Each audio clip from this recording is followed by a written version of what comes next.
Hello, everyone, and welcome to the Lizard Brains podcast. I'm your host, DJ Allison Drini. I'm joined by my co-host, Tom O'Gorman. Tom, how you doing? Okay. You know, I could use a good hour and a half podcast with my friend. You That's know, how I feel. when that intro music was playing, I was kind of daydreaming a little bit, and then I was like, oh, crap, I have to do the intro. Yeah. So, So how are you doing? Is that a I'm, tell? we're a little rusty. We haven't recorded in 2 weeks. Yeah. So, I hope everyone enjoyed the Will Rogers episode last week.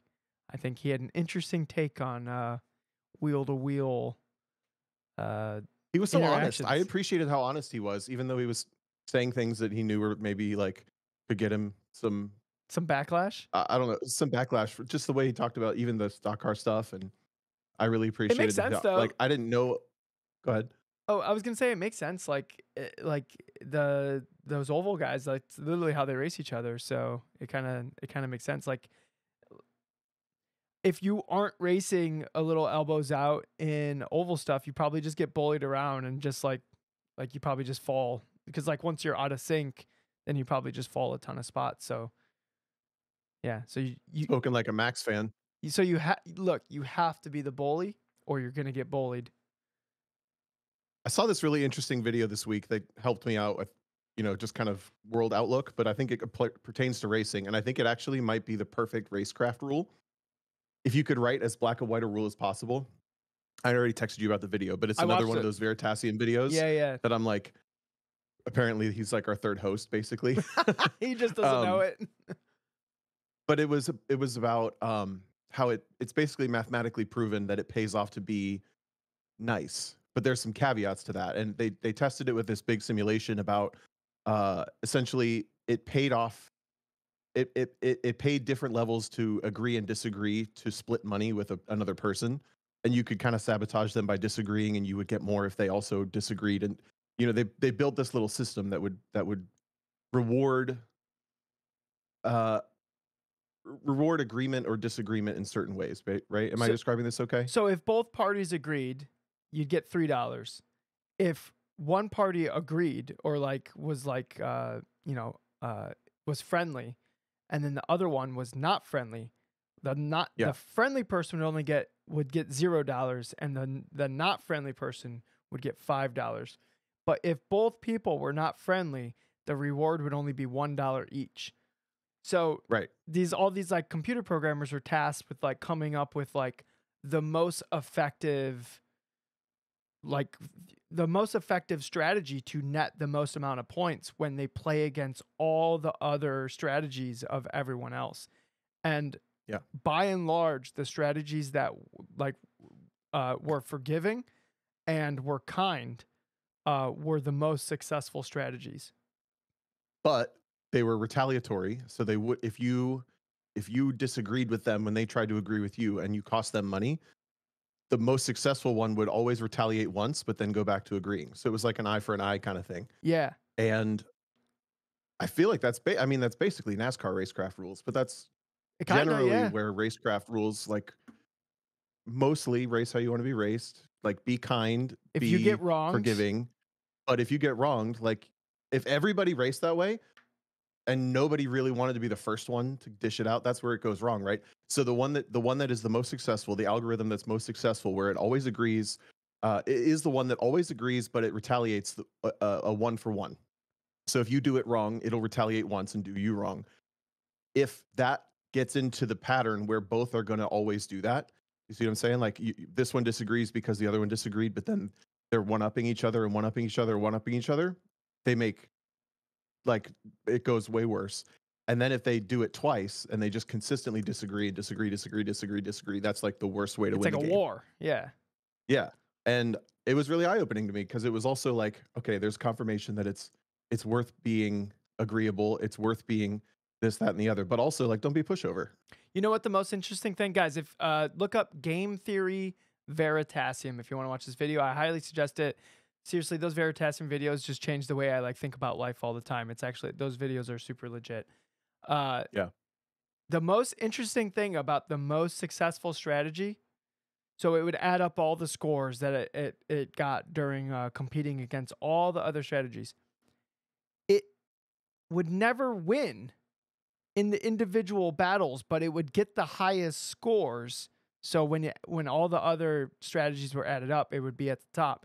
But it didn't win a single round. Like its opponent always scored higher than it. Didn't you find that like an interesting part of that?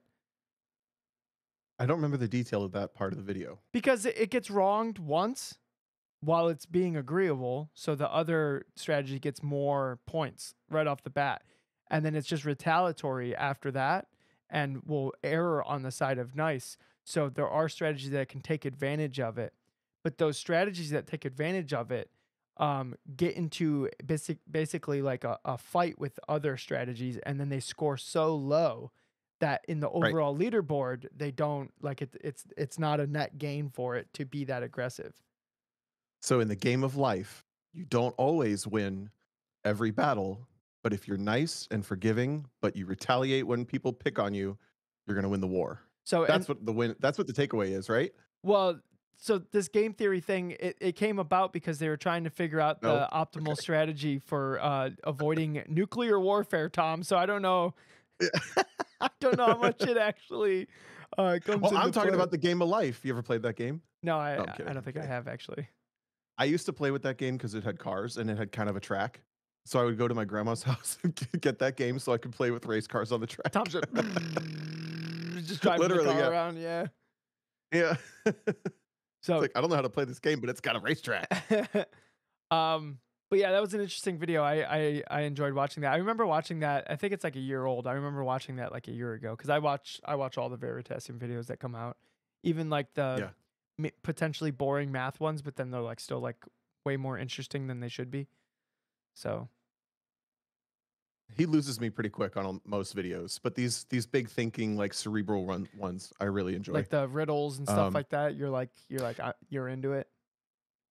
This is the same YouTube channel if you guys listen but are not necessarily like detailed listeners, that we got the whole how to become an expert in topic kind of framed around, where it takes a legitimate environment with immediate feedback with, there's the 4 things from the video that it requires to become an expert in a field.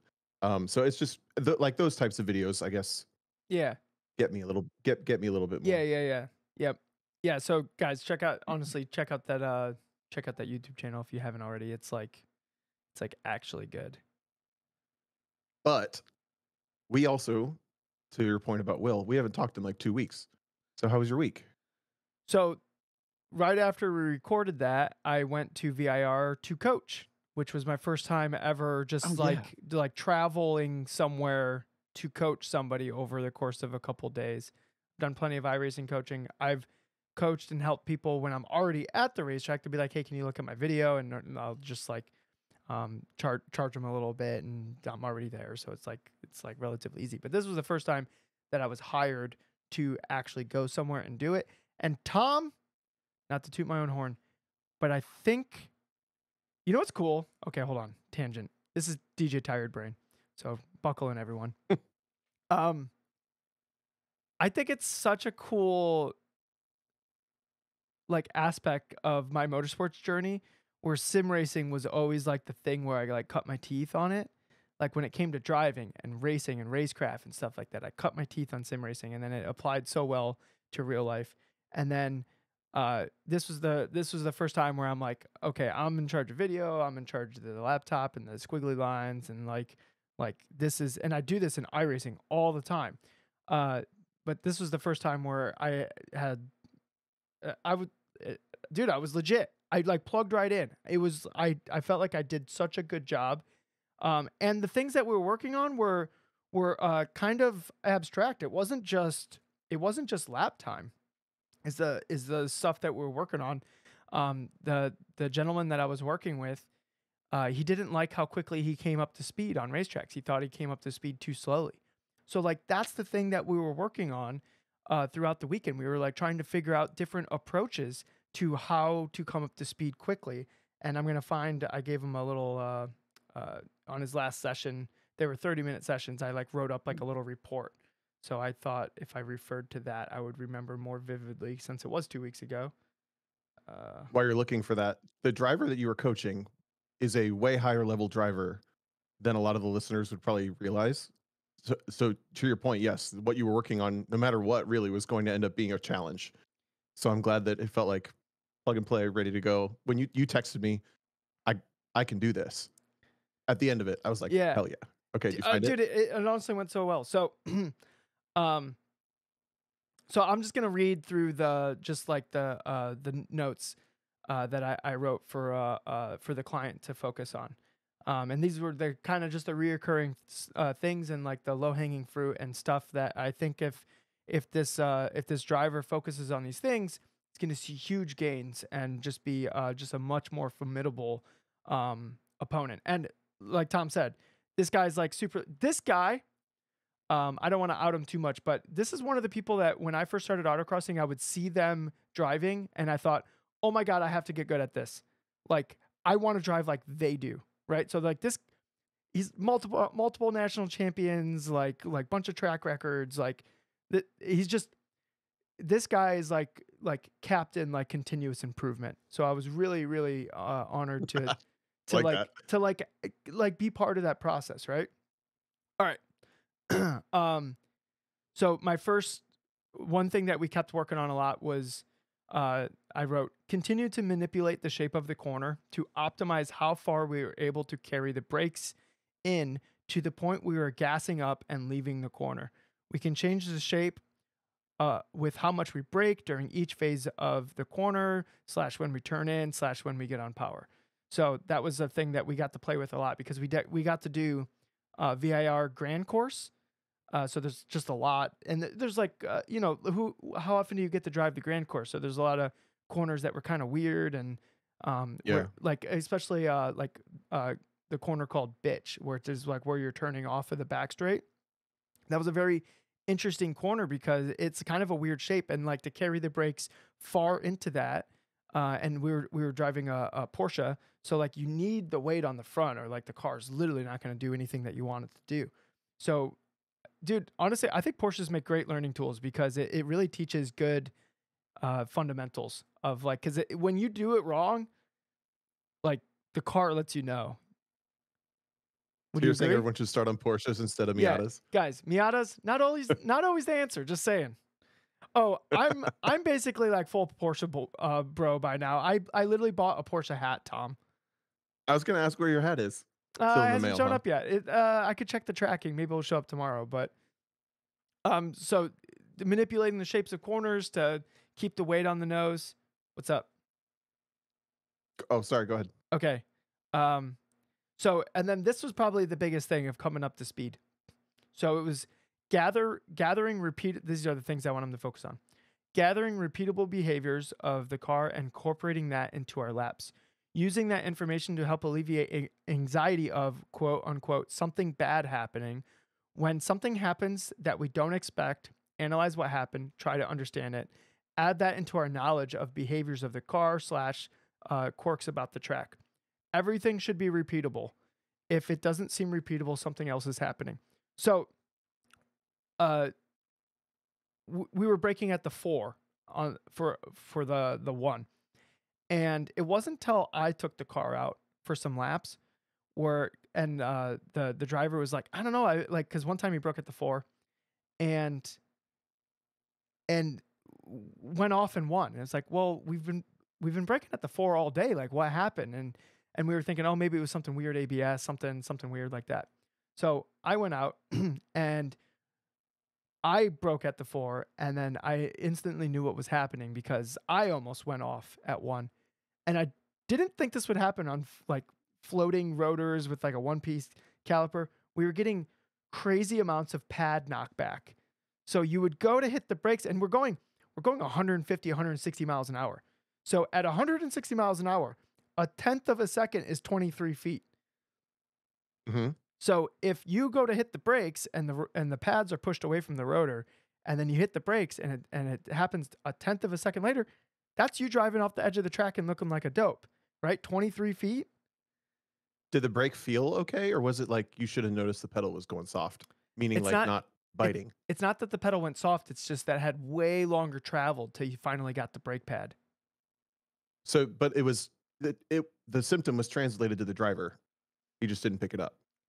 Well, yeah, he just didn't pick it up. So then I went and took it for laps, and then I was Okay. like, okay, it's a left foot tap. Like that's what's happening, right? You just got to Yeah, do the yeah, yeah. left foot tap right before you hit the brakes, and then because like once I started doing that, then it was like like it just had way more confidence in the brakes, and so that's part of like we need to gather the car's repeatable behaviors. We need to understand when it's not doing something repeatable, and like if we can understand it, then there's probably a solution to make it repeatable, right? Yeah. So the The only solution. reason I ask Go is ahead. because there's so many cars that are brake by wire now that like some of them they don't have good pedal feel, but I assumed that a Porsche 911 wouldn't have that problem. I mean, it was a new one, so I don't know. I believe the 992s. If you felt it, then you answered my Yeah, question. yeah.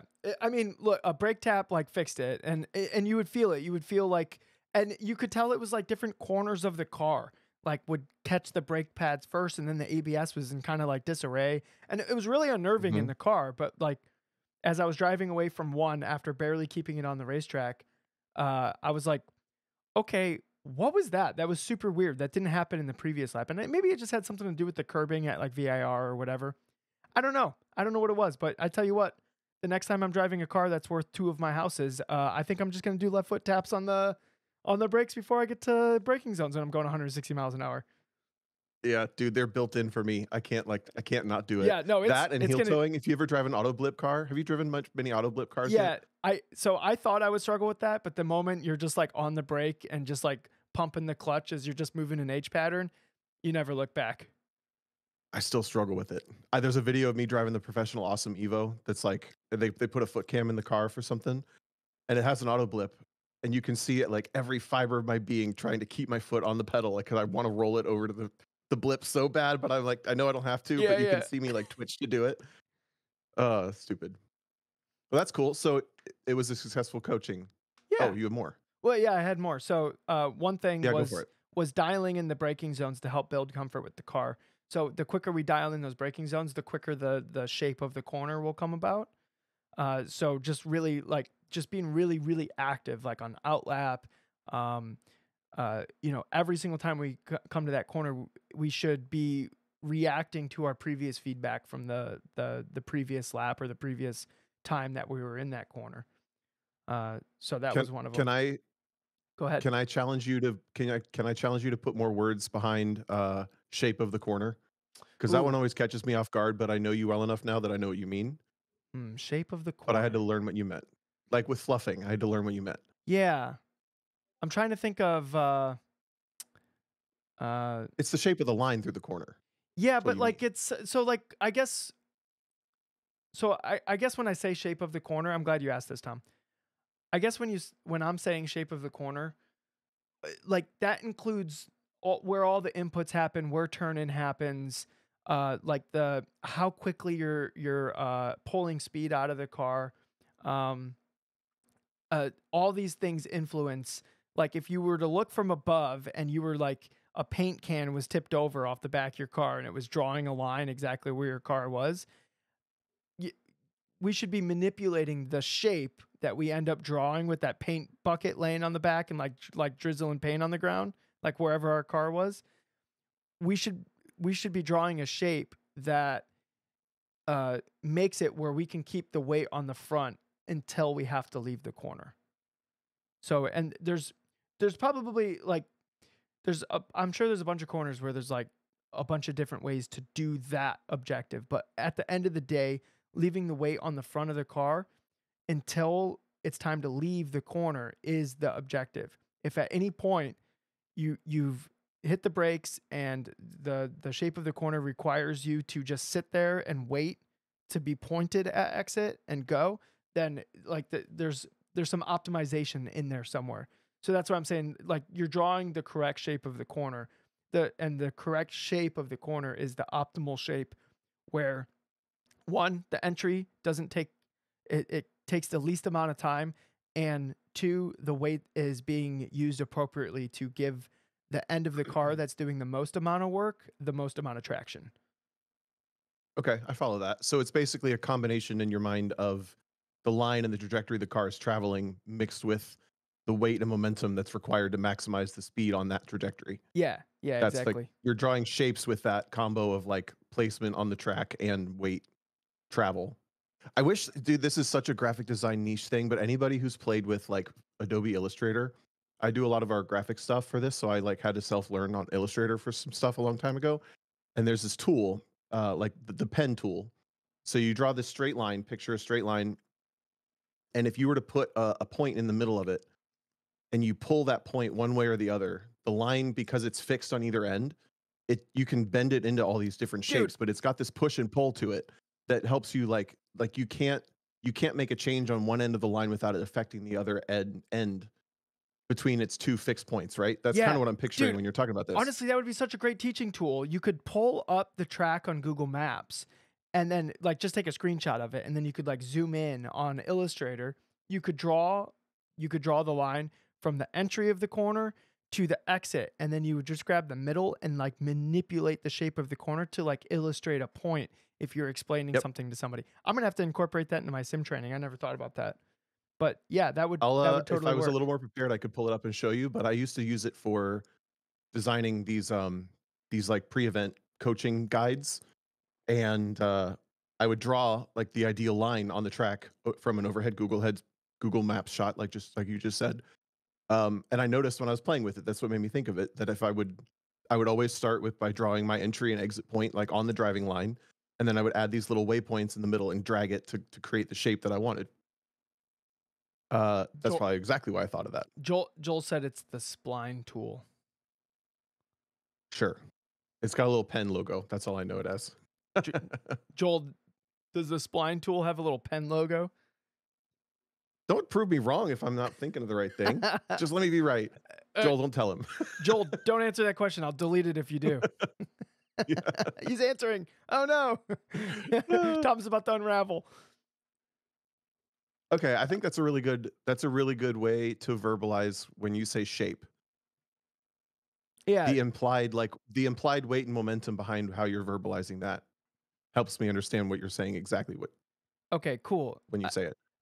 I feel like when you're coaching like throughout the whole weekend, or like the same people that I coach every week in sim racing, you kind of build up like a vocabulary and like just a way that like you talk to each Totally. other. So I'm glad you had me explain that, because the people I'm coaching, at least I'm pretty sure they understand what I'm saying when I'm talking about the shape of the corner. And if they aren't, then I really wish they would say something. But no, I'm playing. I'm pretty sure they understand.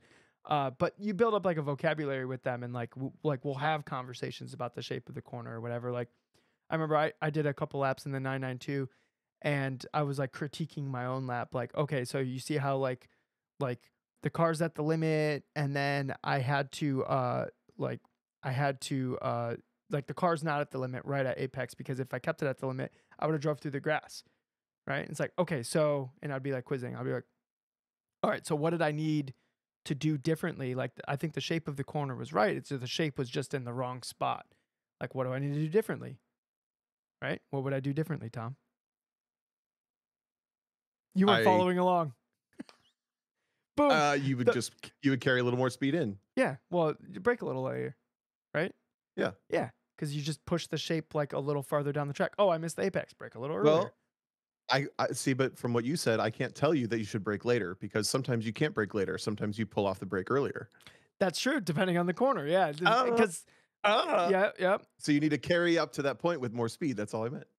So dang, look at me go. Well, so there's a lot of Sorry, nuance. Yeah, I mean, you are a professional, so there's a lot of nuance in that too. I think that's why like having data and like a lap timer in your car matters. And then like over a period of time, like you start to get like an internal butt dyno of what's going to be fastest.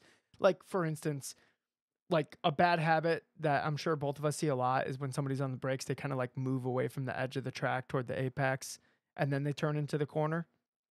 Well, VIR turn 1, you kind of do that and it's like still fast. Yeah. So like it's just like there's like weird nuances to all the tracks, but like Summit Point, kind of the same shape-ish corner, but if you meander to the apex and then get on power, it's not just as fast. Like it's actually better to turn in from like the edge of the track and turn 1. Why? I don't know. I haven't really thought about it. I just thought about it right now, but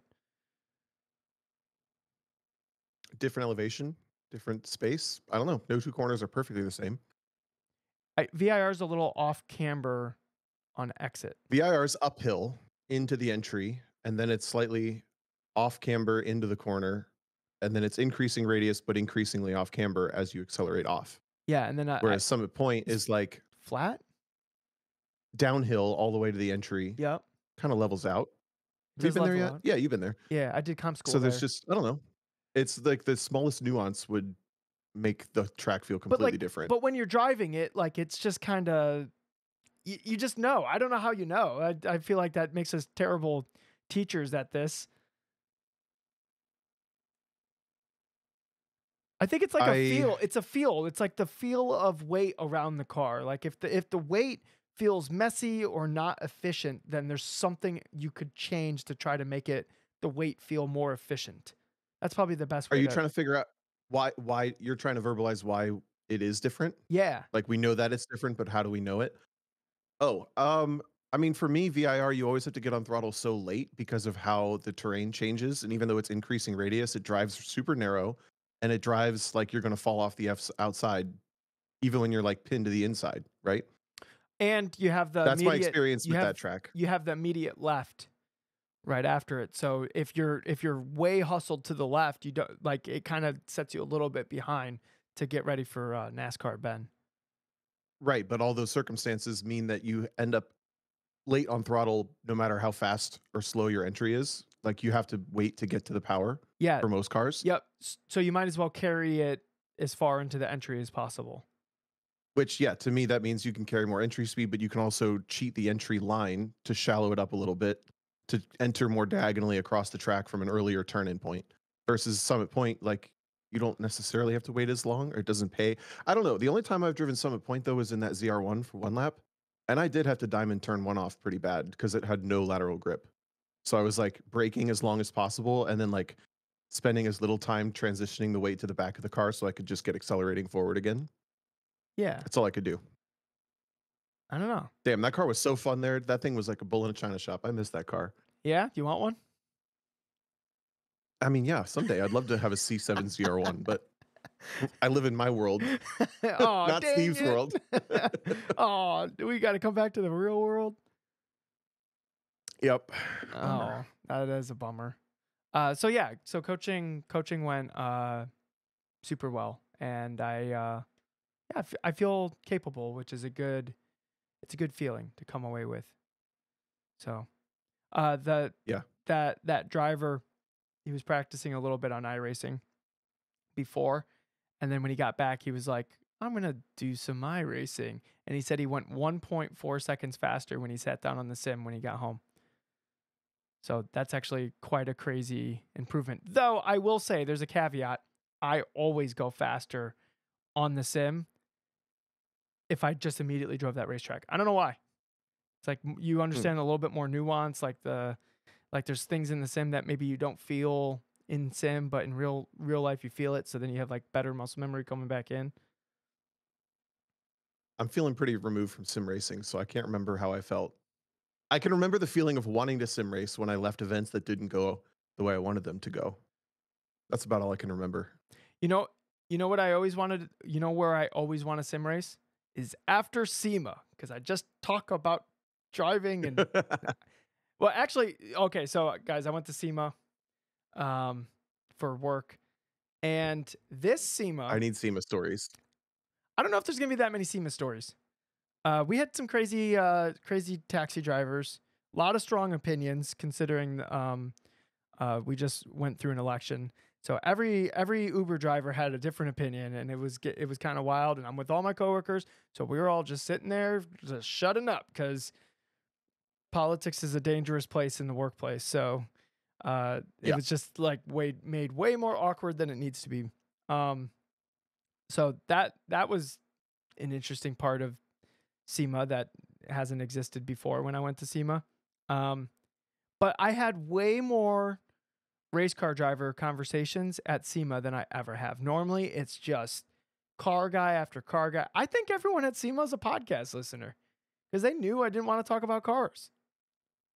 Oh, how about were you still talking to people like all day, every day? I kind of lost track of what the SEMA audience is like. It's just a bunch of bro dozers, Tom. And a Lamborghini powered Miata, right? Was Right? that there? I didn't really get to walk the show, to be honest. I walked a little bit, but normally when I'm walking the show, I'm just going to talk to like existing customers or like potential things that we're trying to like I'm mingling with I'm doing like businessy business stuff. I don't, because it's just a car show. Imagine the biggest car show you've ever seen, and that's what SEMA is. But it's like a B2B conference while a car show's happening. So you're doing like all business to business meetings. Yeah. Like there's not a lot of business to customer meetings. No, well, Consumer. so like, and my role in the booth, except when I'm walking the show, is I'm just a friendly, like smiling, like face in the front of the booth. So like somebody comes by and they grab stickers and I go, "How's it going?" And they just like look at me like, "Why did he talk to me?" And then they just like walk away Yeah. and like scurry away with the stickers. And I'm like, "Enjoy the stickers." Like that's all I'm doing most of the time. And then every once in a while somebody will come up and go like, "Hey, I run your brake pads." And I'm like, "Oh, cool. Like tell me a little bit about them." And then if I can verify that they actually do run the brake pads, then I give them like a hat or something. Nice. That's my role at SEMA. So So, no major events this year. I'm trying to remember. In the past we've had Formula One car sightings. ooh, yeah. We've No. had what other you got nothing to top that from this year? I'm not sure. So, I did You have didn't a have like a big night out oh, we went clubbing? oh, Tom, we went to this really, really terrible place called Heart Attack Grill. Okay. Do you know of this place? No, no, no. So, the sign in the front, Sam D says sounds healthy. It was bad for my brain. So, the sign out front, it's very like just like weirdly edgy and like vulgar. This there has a big sign with like a scale, and it said, the sign said, "Get your fat ass in here," and then they had a big scale, like a freight scale, and if you stood on it and you were over 350 pounds, you ate for free. That was God. like the gimmick of the place, and the whole gimmick of the place was like uh like medical this, medical that. Like all the servers are dressed up in like nurse outfits that you would normally see like on Halloween. And if you didn't eat all your food, you had to go up like to the middle of the restaurant and hold on to this bar and they would slap you with like a leather strap. And dude, I'm telling you, it was the What? weirdest place ever. And everything was way too expensive and it kind of sucked. Well, hang on. Was it Halloween? Because you were there during Halloween, weren't you? No, this is just Or was how it that is. last week? So so the music in the place was parody. It was parody like songs that were like burger and fat guy themed. And and they were like custom music videos that had the servers in them. This is too much. So the place was like it was about being like a fat person eating at a restaurant? It was like making fun of fat people or something, but like also celebrating them in like a weird way. I've heard of these like Dick's Last Resorts where they like are super mean to you on purpose, and that's like the shtick is the restaurant. All the employees are mean to you. I've never heard of this place. So like when it's you all, went, it's all about celebrating the food and fat people. the restaurant was like super like right wing, like edgy, like edge lord, like to the point where it was like cringy, like I don't know what humor that is. everywhere. For example, when you went to the restroom, it didn't say boys or girls on the restrooms. It had Bruce Jenner on one bathroom and then it had Kylie Jenner on the other bathroom. That's like the humor of this place to give you like some reference. And then you go into the bathroom and they have all these like pictures of the nurses like behind the urinals and they're all like laughing at you. Like I that's see. this place. And so we Okay. went there and the whole time and like you're eating there and like It's kind of like sectioned off, so like you can't come in, but like you're just full display for everyone walking by, and it's like a busy Vegas like road, and I was so embarrassed, like, oh my god, why am I here? So, and like I said, everything was super expensive. They only took cash, and they said they only took cash because of the illegitimate government. Like, it was just like really weird, Tom. And this is a business that exists. What's it called? Heart Attack Grill. All right. Filed that away for places I don't need to go. So that was probably the weirder dining experiences that I had when I was in Vegas. That's a good story. I like that story. Don't go there, guys. That place, the burgers weren't even that good. See, that's the thing about these places in Las Vegas. They're always actually kind of terrible. Yes. Unless you're really highballing. The best meal, and I'm not even memeing. This is not DJ memeing because I love sour cream. Okay, this is Taco Bell. Serious. The best meal was Taco Bell. I had Taco Bell in the Strip. It's a 2-story Taco Bell. It's like a cantina Taco Bell, and like whoever was making the Taco Bell that day, I don't even know if they use the same ingredients, but it was like super, super good. Every other meal I had in Vegas, and we were eating at like Brazilian steakhouses. We went to this like fancy Italian place in like the Caesar's Palace or whatever. We went to Gordon Ramsay's, like one of his restaurants that's in Vegas, and I got the beef Wellington, which we've talked about on the podcast before. It all kind of sucked. I forget why. I forget why we were talking about the beef Wellington, but it was like, this is like episode 10, guys. If you guys remember back to the beef Wellington days of the podcast, then I don't remember what it was, but Jake's typing. Hopefully he remembers. I feel like Jake would remember. But that, like, the breading on, so beef Wellington is like you get like a filet mignon inside like a croissant pastry thing. Jake Martin, lizard brain deep cuts in the pre-sour cream days. I think beef Wellington was before sour cream. Anyways, it all wasn't good. I left each of those dining experience, like, and they're all like wildly expensive, and like I'm not spending money on it, so like it's fine, but it still felt so wasteful. It wasn't even my money, and it felt wasteful because like we're spending like $100 a person on food, and the food wasn't even good. Like the Italian restaurant I went to, I always get chicken parmesan when I go to an Italian restaurant because that's like my favorite thing to eat at an Italian restaurant. Parmigiana. Chicken parmesan. Bibbidi boppity. And see, I can't do that, but you can. I can do that. I'm Italian. According to my 23andMe, I'm crap, I don't remember if it was 13% or 30, but it was much lower than I thought it would be. The Italian genes are strong, everyone. I'm barely Italian, and I'm still Italian. So, yeah, I got 3 chicken breasts of chicken parmesan, which like is totally unnecessary. Like that's so much chicken parmesan. But the marinara that they put on the chicken parm was like way too watery. So it was soggy chicken parmesan. Yum. Yeah, it was like, ugh, and it was like $42 chicken parmesan.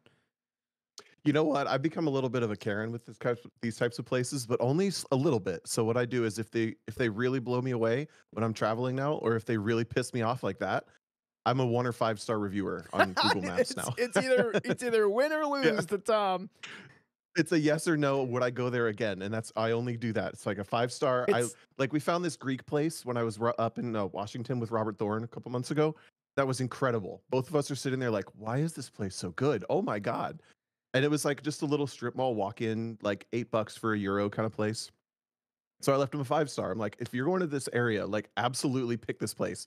But then I went to this Mexican place at Watkins Glen that was terrible. And it was like they served me a margarita in a glass like this with like barely any ice. I'm like, gross. That's like if you imagine like a plastic wine glass without the stem on it, that's basically what Tom held. Oh, sorry. Yeah, this. I keep forgetting we're not just hanging out. Yeah, it's like a pint glass. They gave me a margarita in a pint glass. I'm like, no, and it was $12. Yeah, you get a 1-star. So I feel like yeah, no, I subscribe to the same restaurant rating method. Either you met expectations or you didn't. Yeah. And when you're spending $100 on a single meal, it better be really good. And none of it was really good. Yeah. I think that's like Bummer. that's my annoyance with Vegas is it on the surface it looks extravagant and like fancy. But in actuality, everyone's faking it and nothing's actually fancy. Yep. But to be fair, it is the only place that feels and looks the same in real life as when it like gets glamorized in the movies when you go there for the first time. For the Like it first looks like what you think it the first time you go there, you're like, oh my God, it's literally what I thought it was like. walking the strip for the first time ever for like the first like hour or 2 hours, it's like, holy moly, I can't even believe this place exists. And then the more Yeah. like time you spend there, you're just like, now like people that live in Las Vegas never Like who go would to want the to be strip. there? Nobody ever goes to the strip. Yeah. People that live in Las Vegas. The only people that go there are people that work there. It's like, like where you live locally. Like you probably haven't went to the local tourist destinations. Like for example, apparently the Football Hall of Fame is like just down the street, like from me. It's like an hour away, which I guess is Yeah. it's basically just down the street from me. People come from all over the world to go to that. I've never went to it. I live right next to it. There's the Rock and Roll Hall of Fame in Cleveland. I've never went to that. People come from all over the world to go to that. I think you just don't go to like the tourist destinations in like the place you live. No. I didn't appreciate how awesome Cincinnati was until I got away from it.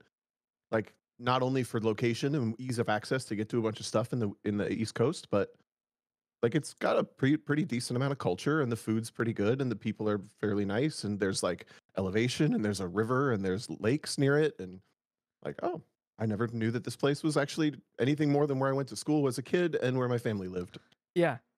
It's like, until I moved away. yeah, it's like nothing special. And then you realize that there's actually something special about it. Yep. So I feel like local tourist economies really missing out on their own population. That was always a big challenge when we were working at the go-kart track. When it opened in 2011, they realized, I don't know if they realized this beforehand or if they realized when they were open, but they realized really quickly that the entertainment dollar is what they're chasing. They're not chasing people who want to go go-karting. They're chasing the people who want to go do something. And it's either going to be bowling or a movie or going out to dinner or this or that Yeah. or go-karting.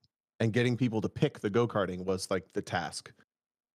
But yeah, we didn't really we had people travel out of town, obviously. Like when you travel to town, you look up go-kart tracks. We had those types of people. Yeah. But constantly fighting for the entertainment dollar in the city that you're working in or operating in is pretty tough. That's why I feel like any karting place that actually makes money isn't actually that great for the enthusiasts. And then the go-kart places that are good for the enthusiasts like actually don't make any money. Correct. Or they're outside. Well, oh yeah. If it's like at a racetrack or like it's an actual motorsports facility. But like as far as like rental carts go, yeah, that's a really, really, really tough business. Because you can make the track so simple and boring where the general public, it's like a little amusement park. You good, Tom? Yeah, I got a tickle in my throat that won't go away, but I'm trying to get rid of it quietly. Gotcha. I think you have Sorry. if you wanna mute for a second and go nuts, you can do that. I think like you can make the track really simple where it's just you are going nuts right now. I'm looking over at Tom's video and he's like doing backflips. Anyways, you can make it real simple, but then it's going to be so like boring for any enthusiast. But like the general public, they don't get frustrated because like if the track's like too complicated, they get like stuck into walls and then you got to like slow everyone down and then you got to run out there and you got to pull them away and then they can continue and then somebody else does it. So that people trying to drive around, they have to keep the carts keep slowing down or getting stopped or whatever. It's just like a bad experience. So like there's like this like fine balance that you have to run. I thought Full Throttle probably did it well because those carts were really fast and you could section off different tracks and stuff like that or just make like one big track and so there was like a little something for everyone. I think we only stumbled into that because, at least from my impression, I was dropping out of college. To be transparent, my dad owned a go-kart track for like 6 years, indoor track. That was called Full Throttle. So I was autocrossing. It's called Full Throttle. It's in Cincinnati. It's still there, but he retired. So I was graduating college. I dropped out of college. I didn't know what I was going to do, but they were building the track, so I started working there. Where was I going with this story? Oh, because I don't think that they planned it out as an entertainment facility. Like we were already racing, autocrossing, whatever. We had a bunch of kids that get hired from the local kart track. That was an outdoor track. The track manager was an outdoor karter. We kind of had like a 50-50 staff of like racing enthusiasts and then like high school kids. So at least for the first like 2 or 3 years, we were pretty heavily invested in it being a racetrack, even though it was operated like an entertainment facility. Yeah. I went back last year, and the karts are still fast, but it was not the same. It's been diluted a lot, I think, unfortunately. Probably because they literally probably get more business from that, unfortunately. Well, part of the delusion was disillusion. Dilution. Dilution. There, we got there. We got there, everyone. Thanks. Obviously, adding like a bar and a restaurant and like axe throwing and stuff changes the feel of the place. So it doesn't feel like a go-kart track anymore. They cut the races down to 5 minutes, which I don't know if you've ever been to a rental place that only does a 5-minute race. It feels like you barely get out of the pit lane. It's terrible. That's probably a little too short. And it's horrible. Those karts are kind of physical, so maybe they were like figuring the normie, like 5 minutes. Yeah. Like they're probably pretty spent. Like the local place to me, high voltage indoor karting, those karts are like super physical. Like the steering is like super, super heavy. And if you don't have gloves, like you'll tear your hands up. Yeah.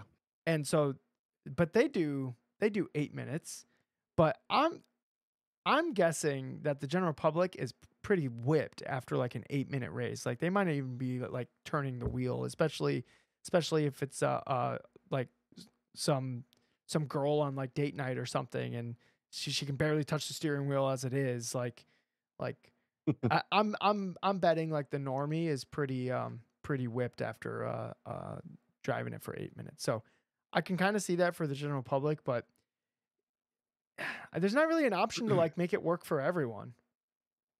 No, and you absolutely want to go to the money-making route. How did we get on indoor tracks?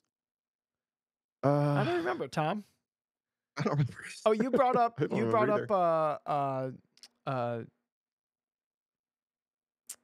brought up indoor karting for some reason. Something. You brought up I said full throttle.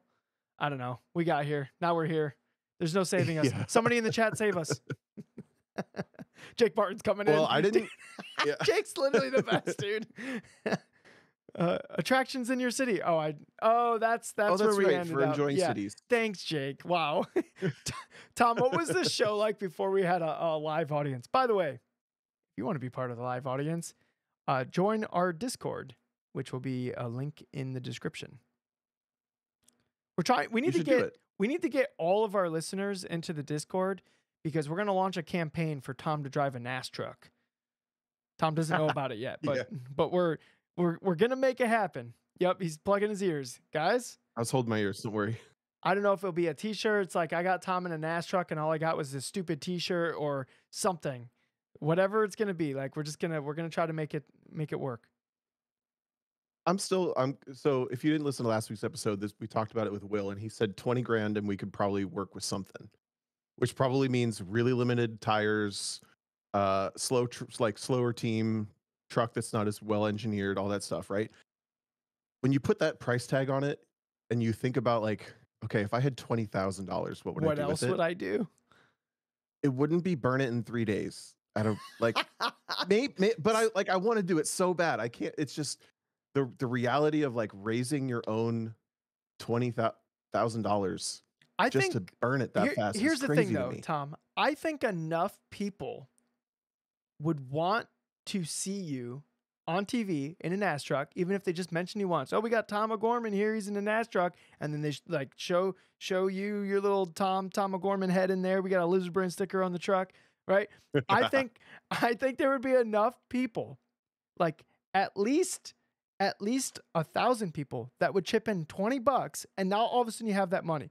But if you're like, oh, I'm going to use this $20,000 to go do a WRL, I'm going to drive 4 GT4 races. That's not as exciting for the people that would chip into it.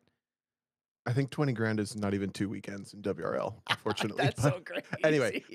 Anyway, I know. Okay, so what I'm going to do I'm going to go to Costco. I'm going to get one of those giant cheesy puffball tubs, and then I'm going to dump them out, and then I'm going to carry that around as a donation bucket for the next 8 months. And if you want to donate money, I'm going to put it on like a backpack. I'll just carry it around, and then I'll just have like a piggy bank slot in the top of the tub, and everybody can throw in their little coins and stuff, and I'll raise 20 grand before next July, whatever it is. Whatever it is. What are you doing over there? I'm getting Richard Sawecki's surprise for all the Lizard Brain subscribers. So I don't know if great audio content. Yep. This is it. This is the surprise for everyone. So I just need to get everyone's address. I just got to put a Google sheet together and I'll throw it in the subscriber only chat. But it's a 3D printed lizard, and when it's sitting in your hand, it kind of actually feels like a lizard. They're so fun to play with. So it's 3D printed and has all these hinges, so the thing actually like wiggles like a lizard would. Yeah. And our friend Richard Sawicki made them in his 3D printer. And he made them so if you just join for us the podcast as a subscriber, you can get one of these. Well, I only got like 30 something of it. Richard said he could make more if right now we have like 30 some subscribers. So if we need to make more, we will. But I saw him sitting over here and I'm excited about it. So, and I'm showing it on the podcast right now because I've been procrastinating making that Google Doc that will capture everyone's addresses. So if I talk about it on the podcast, it will actually turn into a thing and then I have to send them all out. Because every idea we have on the podcast materializes. I have to say it on the podcast and then it happens. We're pretty good at the manifesting. Yeah. I didn't do much in these past 2 weeks because we were supposed to race WRL at Sebring, and that Cayman from hell was not running again, so we didn't go. Wait, and then the weekend before that, I went to NCM. It was in like a shop in Kentucky. It was in a shop in Kentucky, and it was supposed to get fixed, right? New Orleans. So the engine was in it, running. Okay. Unconfirmed if it was working, but it was still in New Orleans, so we couldn't race it. Dang it! I know that car just doesn't want to be a race car, dude. But anyway, you knew right away. Weekend before that, the first time you drove it, you knew. Yeah. At NCM was a little bit of a bust. Like for the reason I went to go because I thought track day weekend it'll be like, like normal track day weekends. Dude, it was packed. They had so many people at this binge track day at NCM that I think there were like 35, 38 cars in the advanced group. And there was some real questionable driving in the advanced group for sure. I heard you Aaron told Lichty me like pulled off track and left. He was like, "This is stupid." Aaron, not literally left, but he's like, "I'm done." When Aaron's had enough, like that's when you're like, maybe there's some evaluation needs to go on. There was almost a fist fight. Yeah, I was gonna bring up the fist fight. There was almost a fist fight at track day. I don't know if anybody in here remembers that where a car caught on fire and there was like a brawl at Toronto Motorsports Park. We've talked about it on the podcast before, but it sounds like that's basically what was going down at NCM. I think it almost I missed it because again like when my IMSA car crashed, I was in the bathroom. So I was walking out from the bathroom having watched the session. So I'm watching the session, rewind 20 minutes. There's this Camaro, and it's like a veterans like Camaro American flag liveried car, and it looks like it's pretty legit and everything. And I guess it's built and maintained by veterans, but I don't know who's driving it. Anyway, they go out in this advanced session and proceed to drive the entire 20 minutes without giving a point by to anybody. In an advanced group at a track day that like a lot of the advanced cars are GLTC drivers and cars and like really fast drivers and stuff, right? So he starts getting like this big train of 10, 12, 14, 16 cars behind him. And a couple of people start getting impatient. So there's like this Mercedes AMG GT that tries to like dive bomb him into one and almost hits him, but he still clears him. And then the guy starts like blocking and he starts like flipping off some people on track. So people start blowing by him when they can, but it's a Camaro ZL1. It's like fast down the straights. There's one LE, sorry. No, what's the fast one? ZL1. ZL1, yeah. So I'm watching all this happen and my event instincts are kicking in like, I need to go fix this. I need to go fix this. I need to go fix this. But I'm not like at a track day where I can actually do anything about it. You have zero power. Yeah, it was really hard to watch. And sometime between leaving the balcony, watching the session, going to the bathroom, and then coming out, someone had stopped the guy in the Camaro pulling off track by stepping in front of his car. The guy like clutch dumped towards the guy, but then still stopped. and then they're talking to each other kind of through the window, and it turns into this like heated thing. I didn't hear the story if the guy got out of the car, but I heard there were like almost fisticuffs and they had to pull each other away. I'm like, what on earth is going on What here? is This is going crazy. on? This is a track day, friends. What are we doing? We're not even competing. We're supposed to be having No. fun. Damn it. It's crazy. It's crazy. So, outside of entertainment and then like getting to hang out with the winning formula guys and stuff, I didn't get to drive anything or do anything there. So that was fun, but a little bit of a bust. You should come to a track day that I'm doing right after Thanksgiving at Road Atlanta. I feel like I couldn't for some reason. When is it again? There's going to be a bunch of one lap people there. There, Jacob. Is it the 30th and the 1st? Yes. So Kevin Zoo will be there. Jacob Bodenauer will be there. Can't do that one. You can't? Where are you going? Something else? Yeah, something else. No. It's not a good reason. I don't want to talk about it. Not a good reason. The other dumb thing. Do you want to hear the other dumb thing that happened to me? Not racing related at all. This entire let's hear it. 2 weeks. Oh, yeah. Is this about the picture that you sent me yesterday? It's not. What did I send you? It's not. Go ahead. I'll bring it up. All right. I got old for the first time, like properly old. Guys, 33 and the jig is up. I was meeting Eric and Leo and Chandler and a couple other people out, their significant others, I guess, out for a board game bar night on Saturday since we didn't go to Sebring. So I'm like showering in the evening, getting ready to go like meet them for dinner, drying my hair, and my neck like snags the towel and whips, and I feel this like twinge in my neck that goes from right at the top of my spine down between my shoulder blades and to the right, like that. Ooh, like instantly. I know that spot. It's like right. It was one of those like, yeah, like you just have to freeze and like make sure you're okay and your head's not going to fall off. But it's like tweaked. So it's like right in between the spine and the shoulder blade on your back. Yes. Yeah. Oh, that's a it's terrible the worst spot. So I was literally like, couldn't turn my head more than like maybe 20, 30 degrees without pain. Like getting down in my car was horrible. It was like a little old man all night. And I couldn't sleep because it hurt so bad. So I texted my aunt in the morning, and she was up here in Columbus. She's a physical therapist. So I went over and met with her. And as I walked in and I was describing what I was talking about, what I was feeling, she was like, "It's probably your ribs." And I was like, Ribs? It feels like it's like my shoulder blade. She's like, "Oh yeah, but it's probably in your rib cage, so we'll take a look at it." She starts feeling around. I think she's been a PT for like 40 years, so she knows what she's doing. She starts to like hone in on where it is, and then she slowly is kind of massaging and then like flexing my arm and then massaging from like 3 or 4 ribs down from the top of your rib cage. Yeah. And then like slowly releasing the back? muscle tension up and up and up, and it finally like isolates itself. Your top rib is basically your shoulder, like clavicle. It's like way up high. What the hell? I've never thought about my skeleton so much before, Tom. Neither had I. But I thought it was amazing because she was so good at like figuring out.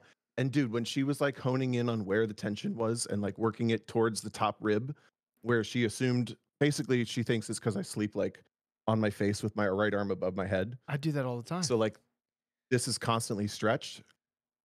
And for her to like undo that and like feel it, I felt like I could breathe clearer. I was like, "Can I do this every day? What does this can cost? Can I meet with you every day?" Yeah. And I'm already basically back to good after like 2 days. What the hell? Pretty good. You know what my fix for that is? I get this cream called Bengay, and I have Christine like knurl it into the spot that's all inflamed. Is it like the cooling style? Yep. Well, I don't have a Christine, so I can't really reach. But I do have an aunt who knows how to do physical therapy. That sounds way more useful, to be honest. Sorry, Christine. I thought it was incredible, the same way that you and I can probably talk about something on this.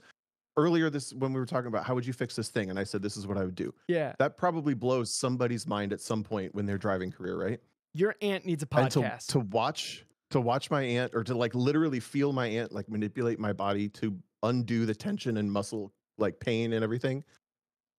Bones, not even muscle. It was like putting the bones back where they're supposed to be without cracking them. It was incredible. Yeah. Well, cracking is just like a release of air in the joints. It's not actually. Right. So it wasn't like a chiropractor that like put me in a position and like And then, snapped. She like, was just like yeah, slowly working muscles to put things where they're supposed to go. But then by the end, it was kind of like it hurt again in almost the same way. And she's like, "Yeah, now you're just sore. Like it's the knots are worked out. Now your muscles are really sore, and then it's gonna go away." that's that, Super cool. yeah, that is pretty cool.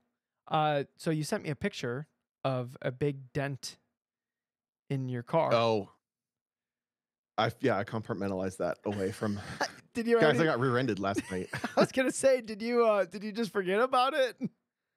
Kinda. I mean, I reported it today. I have insurance and stuff. The guy was nice. He stopped.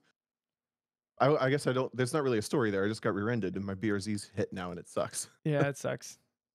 Sorry, I It's didn't just know. a bumper cover. I It's not wasn't. going to be Yeah, total or yeah. anything. It actually like it expertly missed any like metal or like the real rear taillight or the deck lid or anything. It's just like the plastic, like maybe something underneath is like obviously they have to pull the bumper off and make sure that it's not all mangled underneath.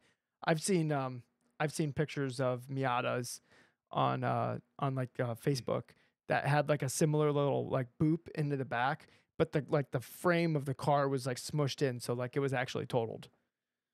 So I mean, I hope that's not what happens. I hope it's not But what happens either. But like if it, I don't know if it does, they just write you a check. Like okay. just say, yeah, I'm not that. I don't know. I'll figure it out as I go. Oh, Tom, did you hear that there's a class action lawsuit on the engine that's in your car? No. What? Because so all those, so like Toyota was offering those like NASA track days for people Uh huh. like, oh, you buy the car, you get a track day, and then you go out to track day, they blow their engine, and then they like out an engine, and they would, you know, void their warranty because they went above 80 miles an hour or whatever. So I think it launched yesterday. There's now a class action lawsuit against Toyota, and I don't know if it's against Subaru as well. Oh, I thought you just forgot the name Subaru. No. I So was like, Su. all right, so Okay, interesting. Sam says it is against Subaru. So yeah, it's against Toyota and Subaru for the engine. But when Huh. you talk to people who track these things, they all say oil cooler, overfill it by a quart, you're good to go. So I don't know. I wonder how that will actually play out in court. I don't know how class action works. That's basically like everybody who it's eligible for gets a payout, Yeah, right? essentially. Yep. And then the court system will decide like what the actual damages are to like the affected users. Hmm. So it could be like if you did have engine failure and you had to pay for it out of pocket or whatever, like you could have a decent sized check coming your way. It Okay, depends. cool. It depends on what's figured out like in the court case, because like if Subaru and Toyota comes back and they're like, well, actually, we gave them a track day, but said like definitely don't take this on the racetrack with your 0-20 oil and no oil cooler and whatever else, and that's like if they clearly like communicated that, then I don't know, it's kind of on the users at that point. We're getting into the hearsay of things at this point, but my understanding is the way that NASA thing worked was NASA National cut a deal with Toyota to do that, and then like just told all their franchises they just had to figure it out. So that's why it's a mess. I think I think Hawk like provided brake pads and stuff for people who wanted them as well, or there was like a voucher or something like that. Like we were a part of it somehow too, Hmm. because I remember sending out a bunch of brake pads. Sure. But Interesting. I feel like we should do a couple questions yeah, let's do that. because I didn't have a very interesting couple of weeks. I think you had a pretty interesting couple of weeks. I had Do you have anything else from that? food sucked at SEMA. SEMA is SEMA. Brodozers are like the most obnoxious thing I've ever seen. You know, here's the thing about brodozers. So it's a whole parade of them at the end. That's where I don't know if how many people actually saw like my Instagram stories where I was like memeing on the brodozers. But everyone that's driving those trucks, they all look unhappy. There isn't a single person that's happy in those trucks. Nobody. So you're doing it wrong, guys. That's such a funny observation. I was looking around. I like to pick. There was nobody laughing. And then there's always like other people in the truck. Like, cause you know, the SEMA parade, you get to like be in a parade and you drive down the road and a bunch of people standing So on you the got side of your the road. entourage, yeah. Yeah. Nobody else is having fun, dude. They're all sitting in the truck with like a mean mug and like just no, like I don't see any joy. They're posturing. I think that's what's No one going picks on. a fight with them. Yeah. They're like, that guy's truck is lifted 2 inches higher than mine. I'm gonna mean mug him so he knows I mean business. Dude, are those trucks kind of like, do you remember that game? I forget what it's called, where you're like a little speck, and as long as you hit another speck that's bigger than you, you get smaller than you get bigger. Oh, what was that game But called? That one was fun. if you hit a dot that's bigger than you, it engulfs you. Is that how trucks work? Brodozers? I think that's Like how if you're Brodozers the work. biggest, Yeah. heaviest lifted truck, you absorb all the other trucks. Yep. And with the loudest speakers and the most lights underneath of it. I try not to yuck people's yums, but that's a culture I can't get on. I can't wrap my head around because it's not for anything. Yeah, it's a couple things. It's like, okay, so I already don't get car shows, right? But a car show, like it's your thing, right? Like it's your modified car, you're proud of it, whatever modifications you made to it, and then you like drive it on the street or whatever. Are these Brodozers actually driving around on the street? Some of them, most of them, not the ones at SEMA very often. No, not the ones in SEMA. When I see them on the road, I'm like, just don't understand it. I don't know. Can't get there. It's like, if anybody does that and can verbalize to me why. Well, also let me. There was a we guy. solved the duck problem with the Jeeps. Now I got to solve the truck problem. So there was a monster truck that was there, but it wasn't like an actual monster truck. It was like a custom, like home built monster truck. And so I'm looking at it. I got my head under it. I'm looking at all like the mechanics of it because I'm just like, this is interesting. Like, because the engine wasn't the direction that you thought it would be because the drivetrain went like toward the middle of the car, which then like went down into the transmission, and the transmission was actually like halfway under the engine. Anyways, I was just looking at it. I'm like, this is like kind of I was car showing it, dude. Let's be honest. Oh, I knew DJ was a car guy. I knew it. I knew it this whole time. All you got to do is show DJ a monster truck and he's ready to go. I'm a little embarrassed. Anyways, so I was looking at this monster truck. Did I say that? You did. So I'm looking at it, and then I was wondering if the shocks were adjustable. So I started like playing with things that looked like knobs, and then the owner walked up. He's like, "Hey, what you doing?" I was like, "Are these adjustable?" And then so we started talking about the truck. They weren't adjustable, by the way. They just looked like they had knobs on them, but they didn't have, they weren't adjustable. I'm like, what are we even doing? Are we even trying? Anyways, and so we were talking about the truck, and we must have talked about it for like 5 to 10 minutes. And I asked, why? He's like, what do you mean? I'm like, why? Like, why do you have this? And he's like, oh, we build these for customers. And I was like, so who's getting this? And it's just some like wealthy dude in like Montana is getting this, like, and he's just gonna drive it around his property. Okay. Good for him, I guess. If his property isn't a bunch of crushed cars, I have questions. Yeah. So he's taking it to the tops of mountains in Montana. That obviously, duh. I mean, that's what else do you do with a monster truck? Or a monster truck. All right. You ready for questions? Tom, you got any pulled up? Yeah. All right. Emails. All right. This is from our friend Jay DeVries. Jay asked recently, what do you do both in real life and in sim racing before a race to make sure you're as alert and mentally sharp as possible for the race? Whether it be immediately before, the night before, etc., both from a physical and nutritional side. How do you prep for a race? Thanks for the question, Jay. Tom, what do you think? Before we answer the question, remember why I called the channel where people ask questions no mic questions? Because we anticipated people raising their hand to come on stage and ask a question. I kind of completely forgot about that. So if there's anybody in the audience that wants to ask a question, you You can raise your hand. We'll bring you up on stage. I completely forgot about the purpose of that.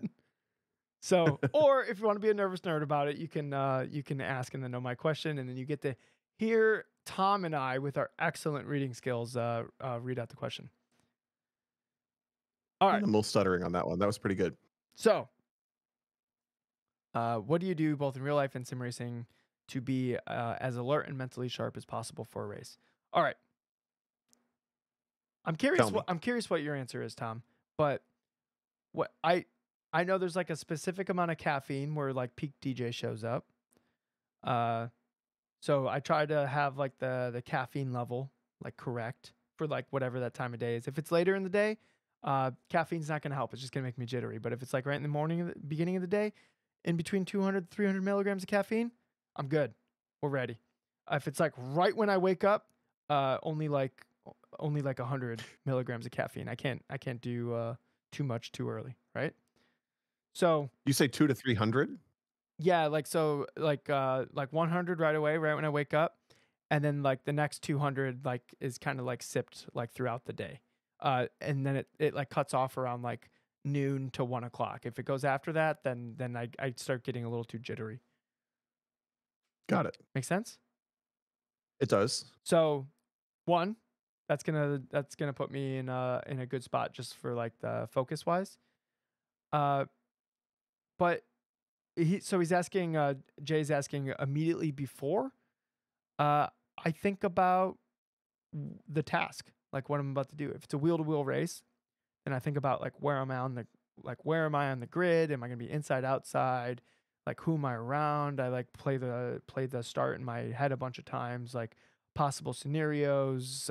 Think about the track. If there's stuff happening in front of me, like where's a good bail off spot? Like, just I try to think about all that stuff before it happens. So when it's happening, I don't have to think about it. I just react and do whatever I need to do. Night before, I just try to get sleep. So I'll normally like to get sleep. I won't even do anything thinking about racing or anything like that because I'll be it will keep me from sleeping because I'll be too jazzed up about racing. So like normally I like turn on like a nice video survey of YouTube and I'll like fall asleep to that, or I'll turn on some like StarCraft 2 gameplay and I'll fall asleep to that or something. Like I have like certain videos that like I will definitely fall asleep while watching this. So I like turn those on and I'll just go to sleep and I make sure I get a good night's sleep. Dude, I've been sleeping to Heavy Rain and Distant Thunderstorm. Nice. Oh, I sleep like a baby. Oh my God. It's amazing. That's unrelated to the question. You sure? Yeah. It might be related. Tom doesn't need as much sleep as me. Tom is, you're like a little bit of an enigma. If I don't have good sleep, my mental game is soft. What'd you call me? An enigma. Oh. I have never figured out little things like that to the detail that you're talking about, like with your specific milligram of caffeine or range. Like, I don't know, I need this much of sleep or whatever. I'm just like, I'll rest and sleep and do whatever when I need it. But I learned a couple lessons, especially for like long races or like hot events. Nutritionally and stuff, I start hydrating 2 days before. I think I've talked about that before. Yep. I drink as much as I possibly can stomach 2 days before, 1 day before. If it's like an endurance race, I don't necessarily start 2 days before the first practice day because I don't need to be like super hydrated for practice day. But if it's going to be hot, then I do it, right? So it's like a little bit of it may be the first day you get to the track because you're going to be there for 3 days. I don't know. But generally, at least a day before I get to the track, I start hydrating. Before like the dinner before a race day, if it's going to be like a 2 or 3 hour stint the next day or an intense day, big carb dinner. Yep. Pasta, whatever. That's good advice. You really do feel better the next day if you have like a big carb load and then you're doing a bunch of physical activity the next day.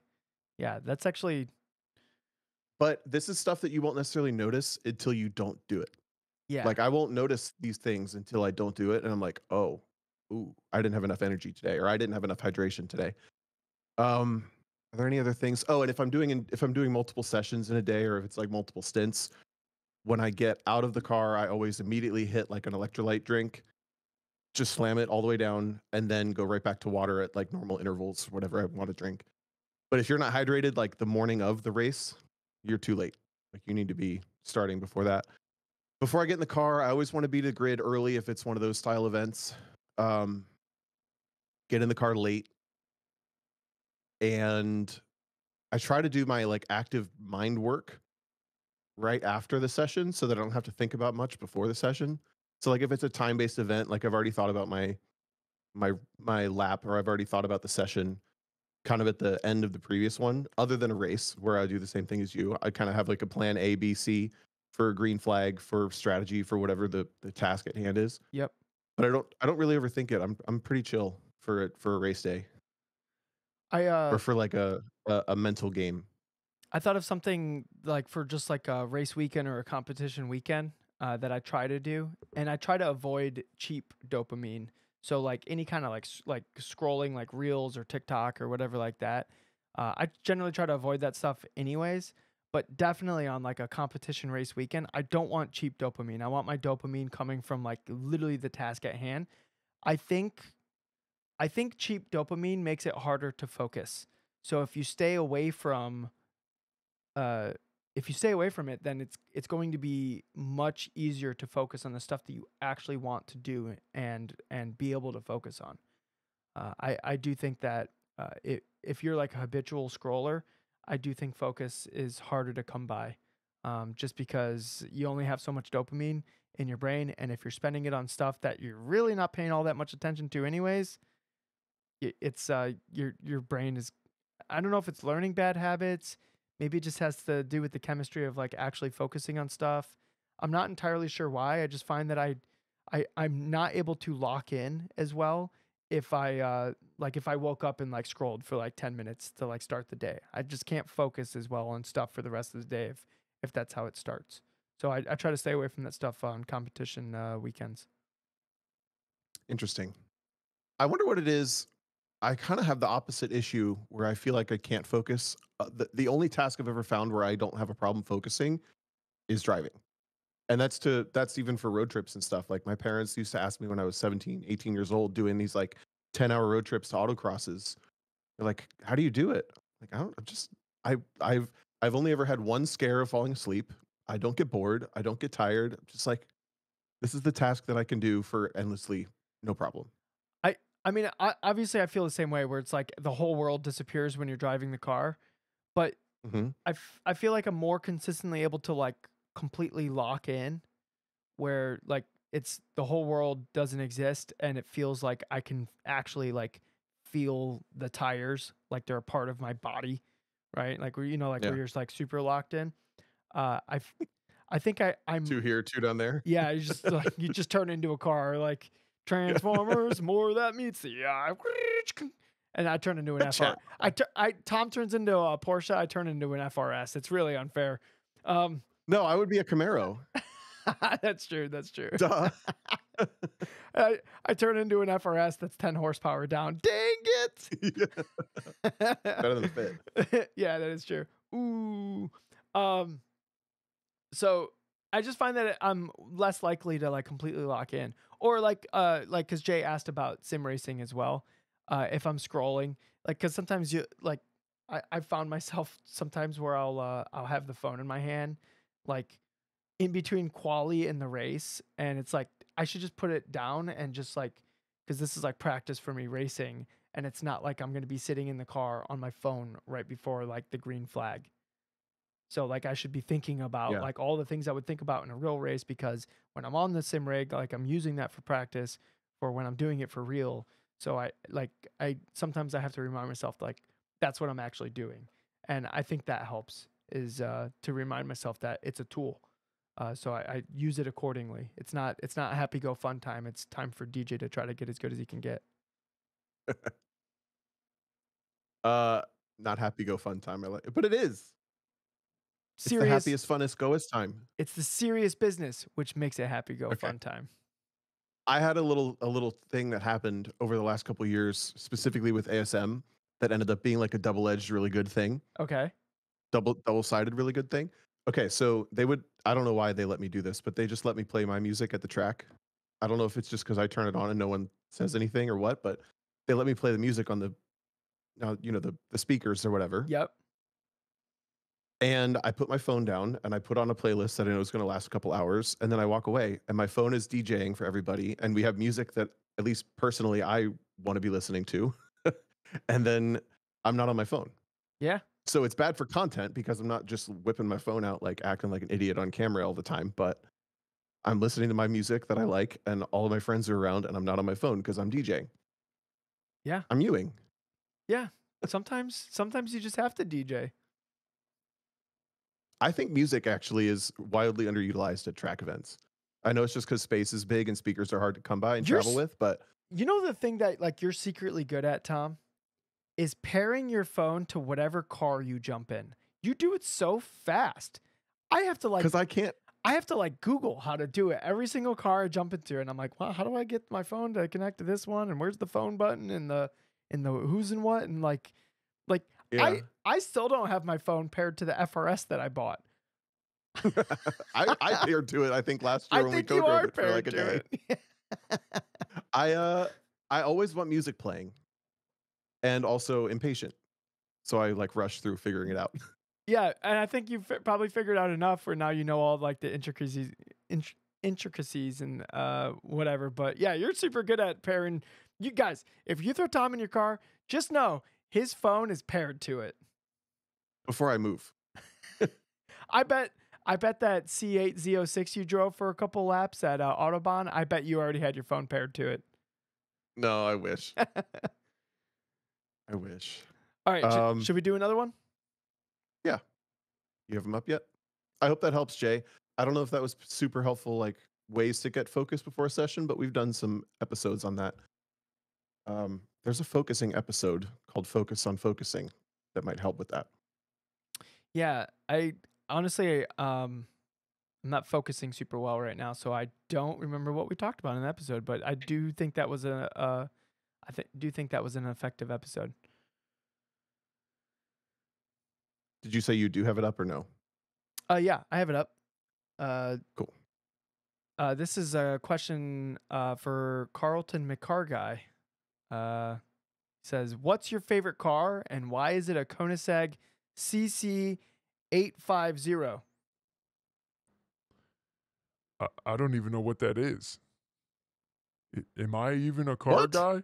Am I a car guy? I don't know what a I know what a Koenigsegg is, but a CC850, I can't keep up with them all. There's so many Koenigsegg's. I've never seen a tiny car company come out with a new model like every 6 months.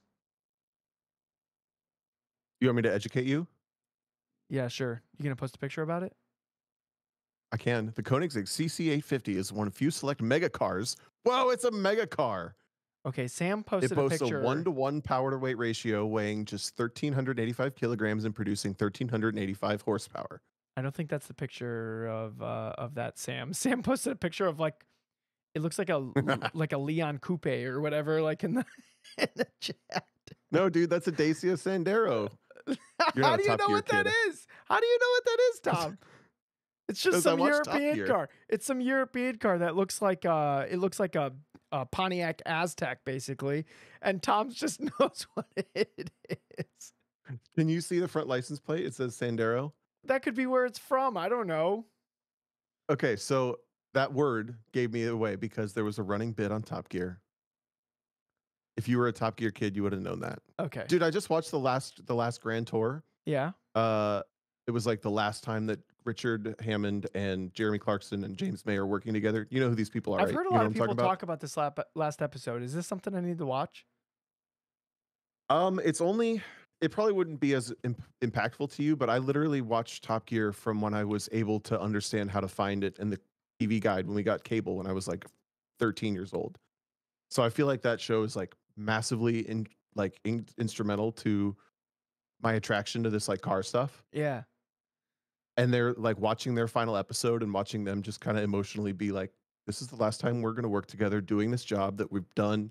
And then like me realize how long I've been watching that. It was pretty emotional. I had a little cry at the end of it. Like, oh, oh, that's over. I probably watched like 20 or 30 episodes like over the last like 2 decades. Okay. So Honestly, they got so shticky that I stopped watching. But the last episode, they weren't overly shticky. Like it wasn't just about like blowing cars up and making bad like puns. gotcha. I always liked their little their silly like races that weren't actually races, where it's just kind of like, but it's like it was like a clever way to like have you experience the car with them or whatever it was. And then where they'd put a race car driver in like a completely normal ordinary car, like that was always cool too, because you're like, that's basically like what I'm driving. Star in a car, that's what they called it. Thanks Adam. I liked the buy a cheap car and do a challenge with them, like the road trips or whatever. Yeah, that was Those were cool. I want to do that to this day with my friends. Man, that Koenigsegg looks freaking wild. You think it would set a good lap time, or do you think it's just like a straight line missile? I mean, it's for sure a straight line missile, and I bet it's pretty competent to turn, but like not great. You think a like a around, let me think of a fair racetrack. Around Road Atlanta, what would set a better lap time? Like a 992 GT3 or the Koenigsegg? Oh, probably the Porsche. Probably, right? I would put money on the Porsche. But the Koenigsegg would be like wildly faster in a straight line compared to the Porsche. Yeah. I don't know. Is this part of your favorite car? Did Carlton answer his favorite car, or is that just a joke? Oh, I think Carlton got out car guide, to be honest. I just outcarred him. yeah, I think you did. Carlton, what do you think about that? And you out-trucked him. You know, that was really just a ploy to make Tom feel better about himself. And I think it worked. He's looking... Damn. You're looking dashing right now, Tom. I could see your post-car guy glow. So, yeah, keep it up, man. You're out here killing it with all these other car guys, leaving DJ in the dust. That guy knows nothing about cars. It's even surprising he can drive one, to be honest. But if I had to pick my favorite with his car... electric loving ass. Yeah, if I had to pick my favorite car, it would be whatever car destroys electric cars. That would probably be my favorite car. Hell yeah. Oh, man, I love gasoline. Nailed it. That's a pretty good one. Can I get another hell yeah, brother?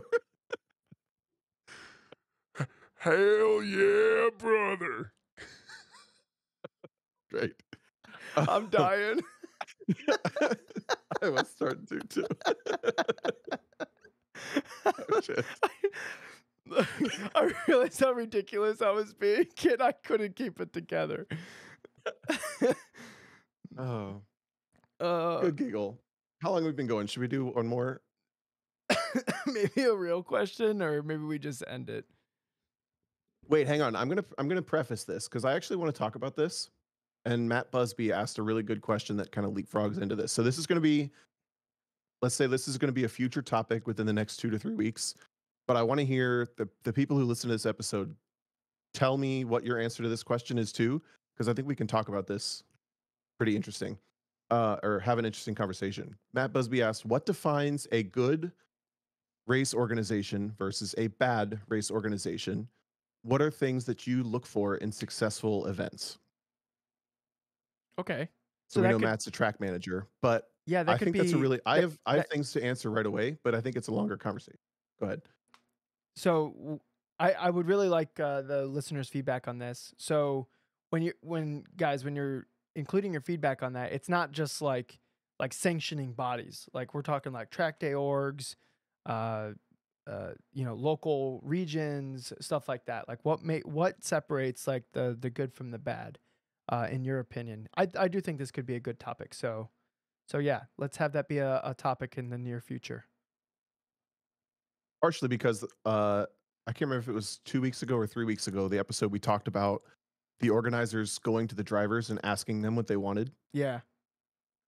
So we're going to ask on behalf of the organizers, what do you like? What makes it good and bad for your experiences? But yeah, what are you doing this weekend? I think it's good to leave it there. I'm going to a wedding in Nebraska, and I'm driving there because plane tickets were expensive. Who do you know in Nebraska? My buddy Ben Edmonston, is getting married, and for some reason it's in Oh. Omaha, Nebraska. So Okay. I'm getting there. So I autocrossed with Ben for a bunch of years. In 2019, me and him drove his C7 Grand Sport in SSR, and he invited me to his wedding. So I can't say no. That's awesome. This is your like third wedding this year, huh? Yeah, I feel like mid 30s. That seems to be when all my friends are getting married. Car guy things. That is it. I think people are getting married later anyway. Yeah, definitely. In their 30s. I've only been to like 2 in my entire adult life. 2 weddings? Yeah, because they always are on weekends. Oh, yeah. I mean, this one's like in November, so I think because Ben competes in races, so like he knows he's not gonna get anybody going to his wedding if it's in the middle of the summer. Last year, my cousin had her wedding on the Saturday after Thanksgiving, which is always that third Thursday, right? Yep. Oh my God. I was like, ultimate trump card. You just got everybody to have no excuse other than like traveling for Thanksgiving to have to come to your wedding. I wonder if that's an expensive, like if you have to rent stuff out, I wonder if it's expensive on that particular day, because it that would be such a great day because like family's already in town. Like if you were going to have a big family party centered around your you getting married, that is a really good time to do it. Yeah. True. So what are you doing? This weekend I am. Remember what I'm doing? Oh, I was going to go to Thunder Hill, but now I'm not. So I don't know. I'm going to try to find something to do this weekend because I've gone 3 weekends now without a helmet on my head. Not good. Yeah, not good. No fun. I No think bueno. I think If there's anybody has any ideas, let me know. I think there's an autocross down in Charlotte. That's a haul. It is, but there's going to be a bunch of like Pittsburgh people there, I believe, unless I'm mixing up the weekends. Yep, 2-day at ZMAX. All right, we'll see.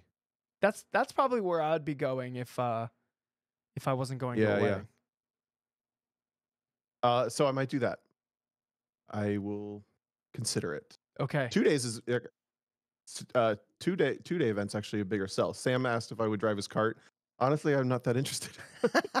Tom got ruined on the carts. I would want to like commit to it, or just I don't need to do it again. You know what I would want? I would want to spend a day like driving one at a kart track, and then with my experience and my muscle memory of everything, then go like navigate an autocross track with the proper gearing. So proper gearing on the kart track, change the gearing, go do an autocross event with like my comfortability in the kart at that point. To me, that would be like, yeah, because I totally get it. Because like just getting a couple runs on the autocross course, it's so much to wrap your mind around. But it doesn't feel like autocross to me, because there's like way less of the manipulation of stuff that makes me love autocross. Yeah. With like the weight management and the momentum and stuff, right? The only reason for me to do it would be to like try to win it, which is the reason I would want to try to get good at it. Yeah. But it doesn't feel like the sport that I love. The sport that I love is like a Camaro going through that course. You just love Camaros. Yeah, I just love weight. I love weight driving. How many stickers do we need to sell for Tom to get a Camaro? Is that after your Cayman, and I think you have something for the deck in the queue, and then my Camaro comes third. Well, so the air conditioner's paid for, so we got there. Yeah, that's good. It's good. 5,000 stickers. Thank you, everyone. Can you imagine if we sold 5,000 stickers? Yeah, that'd be incredible. I'd be so excited. Oh my god! All right, that's our once per episode merch plug. Link in the description. If you're watching the video podcast, you can look as lame as Tom and I matching.